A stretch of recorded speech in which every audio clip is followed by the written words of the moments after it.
Hey guys, well, here we are. It floats.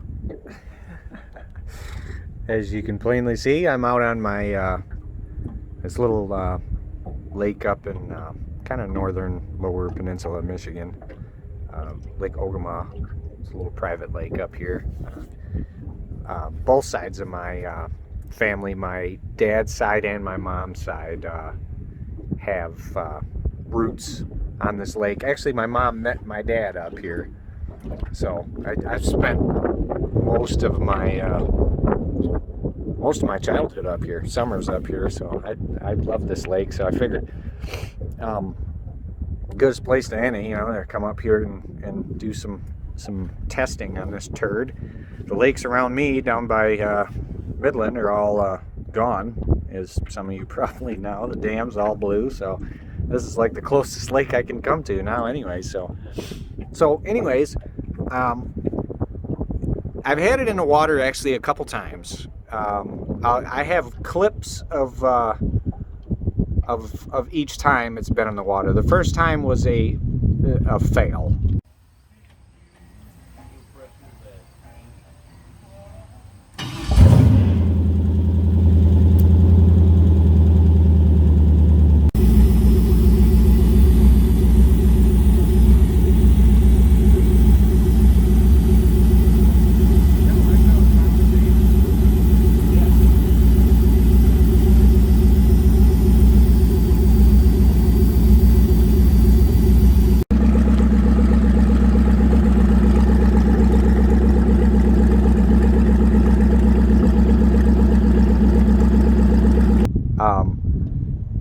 I'm not exactly sure what the issue was, but when it started up and ran fine, everything, it seemed like everything was good, but it started to develop this, like, just sitting there, I wasn't even driving, it was just tied to the dock, and started to develop this like knock, like somebody was underneath the boat and hitting it with a rubber mallet. It was really weird. Not a noise, but you could feel it in the boat. And I'm like, what the hell is going on? And then you rev it up a little bit and it would make a bad rattle, really bad noise. So we pulled it right back out, as much as I didn't want to. Brought it back, and the pump, I didn't do anything with the internals on the pump. I didn't do anything with the thrust bearing, impeller, wear ring, none of that stuff. I don't have that mentality anymore. I don't just get things and take them apart and rebuild them. I adopted the mentality, just throw it in there and hope for the best. If it gives you problems, then take it apart. I've taken apart too many things that were perfectly fine, and there was no reason for it. It was a huge waste of time and money. So I took the pump back apart. Did not know, the whole time I've been building this boat, I had no idea that the pump had a bronze impeller in it, which was very wore out. The tolerance in between the wear ring and the impeller were extremely loose. So I found a used aluminum impeller, just an A-cut impeller, because they're a dime a dozen or everywhere. So threw an aluminum impeller in it and replaced the thrust bearing, even though the thrust bearing did not feel bad at all. It felt perfectly fine, looked perfectly fine, but I replaced it anyways. So once we got that sorted out, threw the pump back in, which was super easy, by the way, with this engine being 4-point mounted. You don't even have to do anything with the engine. I mean, it was super cool. The fact that you could just, in like 15 minutes, you could have the pump slide it right out the back of this boat. So that was awesome. So I had it in the water one more time at the local river, same place, and kind of ripped it up and down the river. I'll include some clips of that.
So it seemed to be, at that time, it drives fine and everything, but that was where all the other little issues became apparent.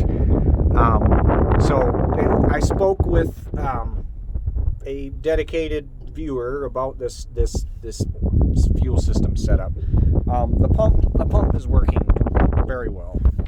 It works great, but it's not water cooled yet. It's going to be. It's going to have to be. I think maybe not, but it's this Corvette filter regulator. Guys, don't use one of these. Like, just don't use one. Period. Like, I think I was just being a cheap ass like I normally am. It's just not a good regulator. It's not. And this pump, the pump is overpowering the regulator. I'll show you here shortly when I start it, but it's cold like 80 psi. So it's too much for this regulator. So this is going to have to get rethought out. I'll just put a standard regulator in here somewhere and fix that issue. These ICT billet water plates, adapter plates or whatever, they are, I forgot until getting the boat out here, and you'll see here too when I start this. These all leak. They're all leaking. That is a standard straight SAE thread. You can thread a pipe fitting into that and it will appear to work fine, but it does not work. It was sealed up tight right out of the gate, but the more you drive it, the more these things are leaking. They're now kind of pissing little water streams out of them. They're leaking that bad. So that has to be addressed. I got to find some kind of fittings that are actual straight thread in order to fix that problem. So that's leaking. Another issue here's water pressure. I moved the water pressure gauge to the inlet here. Too much water pressure. You'll see when I'm driving it here, it just cruising around, you're at like 22, 25 pounds. Too much water pressure. So there's multiple stupid little issues here. The way that I have this routed, water coming into the engine first and then going into the manifolds, that is not working at all. I can't get any temperature into the engine. This whole thing needs to be redone. If I'm going to run raw water, which I still plan to, at least for a while. I probably will ultimately go to closed cooling, but you have to run the water through the manifolds first. You don't always in every application. You have a big block, 455 volts, it's going to get temperature in it regardless. But this little motor, none, absolutely no temperature at all. Will not even read on the gauge, nothing. And I have a gate valve back there right at the pump, where it comes in, back here. And if you start turning that in, yes, you'll get temperature out of it, but you starve these of water. When you're starting to get 150, 60 degrees, which is kind of where I want the motor to run, these get extremely hot, too hot, like steam rolling off them, like not good. So I have to redo the water routing again for the 400th time. I got to run it through these first. You just have to. In this application, I think these engines are just too, they're aluminum, small. It's not going to get any temperature into it. I don't know where I left off with the last video here. What I had done, what I didn't have done. So here's your battery switch here. I don't have this battery in right now. I took it out to winterize it, so I just threw this one back in for now. Here is the front. As you can see, the boat's full of water right now. Here's your front pump, and there's one more pump. Let me see if I can get falling in the water here. You can see there's the second one down there. So I only have two right now. Look at all the water in here. Good grief. Once I can get the fitting situation sorted out in the front where it quits leaking water into the boat, a lot of this will go away. So I had to make see back there's a little splash guard I just whipped together to go over top of where the nozzles and everything comes together. This is an old place diverter, that does not have the Teflon seal in between the nozzles, so it sprays water everywhere. It was spraying water all over the place, into the boat, everything. It was terrible. So I whipped that little splash guard together, and it works great to keep the water from spraying everywhere. I mean, it was just dousing the entire engine. So what else do we got here? So I mean, when it's running, I gotta go to oil pressure. The charging voltage is good. Like I said, there's still no temperature in the engine, none whatsoever. So you see my float switches up here. You both just leave them on automatic. These are cool little panels, and then you can, let me see if I can, so you guys can see. I remember we talked about this a long time ago. The being able to see when one of these comes on. Let me see, what is this? The front one? Yeah. You see how they squared up in the air? It's kind of neat. Where's the other one? Yeah. Pretty cool. So when they do come on, you know they're coming on. When they do actually come on, when they're in automatic mode, if they switch on, this red light will illuminate too and tell you. So it's pretty cool little panels there. This thing is completely not wired yet. The speedometer and the tachometer they have power, but they're not wired yet either. Essentially, they are actually. The tachometer is wired, but like you normally have a problem with LS motors, the signal is not strong enough to run this thing, so I got to do a pull-up resistor. The speedo, everything is wired to the speedo except for the little sender. I still got to put some kind of the GPS little sender module that comes with this. I just got to find a spot, probably somewhere up on the bow, to do it. So here's my modified window regulator trim, redneck electric trim. Not wired yet, so I've just been kind of playing with the trim using my power probe just to see what it does. It porpoises extremely bad when it's trimmed all the way up. I just tried that for the first time. When it's trimmed down, it is fantastic. It planes, it jumps right up on plane. It's breaking water like way up here. It rides amazing, and it's kind of windy today. It's choppy, and it rides absolutely amazing. Probably, I would wager better than my other boat, that big 18-foot Cobra jet. I mean, it's probably because of the deep V, the hull. So I couldn't be happier with this thing, guys. It's super playful. It's very maneuverable. It handles amazing. It's like driving a Porsche. I've had a lot of boats, and this is definitely the most fun boat I have ever driven. And it's not even done yet. It's not even remotely close to being finished yet. So I could not be happier with it, guys. I could not believe how responsive it was. It's just crazy. It handles so damn well. It planes very quickly. It stays up on plane at a really low speed. It's beautiful. It's awesome. I like my friends keep telling me that you're just going to get rid of your other boat, because you're going to love this one so much. And I might. It's going to be hard driving that other boat with how much fun this thing is, but the steering too. I've had two jet boats before this, and both of them, it's the cable and the helm and everything was just wore the hell out. The blue boat is terrible. My other boat, like, you got to put both hands into the steering wheel to steer that thing. This thing is just buttery smooth when you're driving it. Everybody always told me that jet boats have really nice, smooth, nice, easy steering, and mine didn't, but this one does. Everything being new, it's just unbelievable. It steers so nicely, super smooth. So yeah, what else can I I'm excited that it's October. It's just crazy that I had this thing all winterized and covered up and shoved out back, and I was gonna forget about it. But it looks like we get one more nice day here. So I am going to get this thing fired up now that we've blown halfway across the lake, and we'll do a little cruise.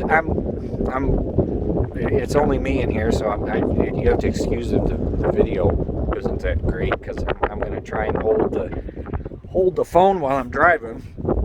The nice thing about it though is the controller stays. It's not like my other boat where you get to a certain point and the throttle return pulls it back.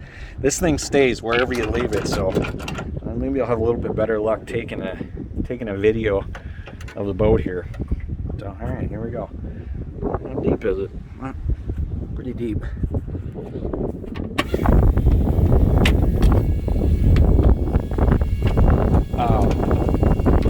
Neutral, you have a detent here in the center, and then you have a forward one, and then a reverse one, and then it goes.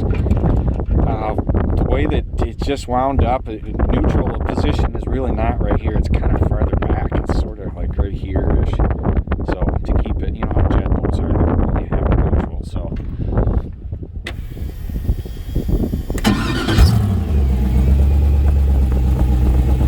And we're off.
So there you go.